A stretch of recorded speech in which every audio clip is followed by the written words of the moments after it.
Hi, I'm Allison Henry, and on behalf of my co-authors, I'm here to talk about mortality and serious injury detection biases and the implications this has for cryptic mortality apportionment. So in apportioning cause of death for cryptic mortality, we use examined carcasses and serious injury determinations. But there are some biases regarding these events that need to be looked into. So I took the data from 2000 to 2022 of all non-CAF events. The first question I had is, who was reporting these injuries? And note, I only did the initial report. I did not include subsequent reports of individuals. Is it the dedicated survey teams, the aircraft and the vessels that are out there specifically looking for right whales? Or is it the other platforms that are on, above, or even just near the water that happen to come across a right whale?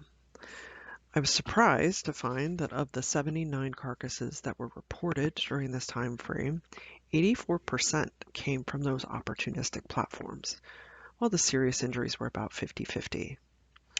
I suspect this difference between the mortalities and serious injuries is largely because the dedicated survey teams are focusing on known aggregations in certain times and places during the year, while these events can happen anywhere and at any time throughout their range. It's also worth noting that of the carcasses reported by the public, 20% of those were found onshore, so would not have been detected by a dedicated survey team simply because of their nature of surveying offshore. The next thing I started to look at was just the cause of those reported events.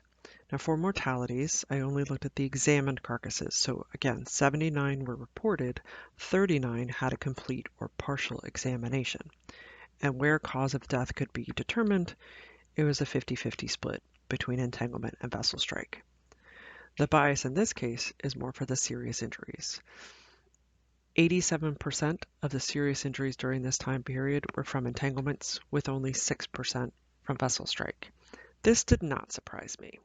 I think this is largely due to the acute nature of vessel strikes. We feel that the animals succumb to those events much more quickly than the chronic events. We know that they can carry that gear for days, weeks, months, or even years before finally succumbing, allowing for more opportunities to be detected, especially as they move through those aggregations that are being monitored by the dedicated survey teams.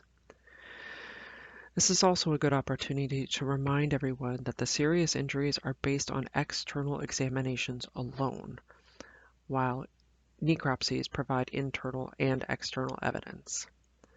We feel that the serious injuries might be underrepresenting vessel strikes because again, the acute nature that I mentioned earlier, but blunt trauma from vessel strikes is not visible externally. There have been many cases where carcasses are landed on the beach, and from the outside, there's no evidence of damage, but once they cut into it and start the necropsy, they find catastrophic blunt trauma. So we really think that the serious injuries are being underrepresented with regards to vessel strike. So because of that, we just need to continue investigating what is causing that disparity between the detected causes of serious injury and mortality. And also, this shows that, again, let's remember only 20% of estimated deaths are even reported, and the majority of those are coming from the public. So this is a plug to continue with our public outreach and education. And lastly, cryptic deaths are likely from human interaction. Again, there have been no known documented deaths from natural causes for non-calves. Again, see Dr. Sharp and Dr. Moore's necropsy reports. So this apportionment really is an important issue that warrants further investigation. Thank you, everyone, again, for all those boots on the ground, on the boats, and in the air.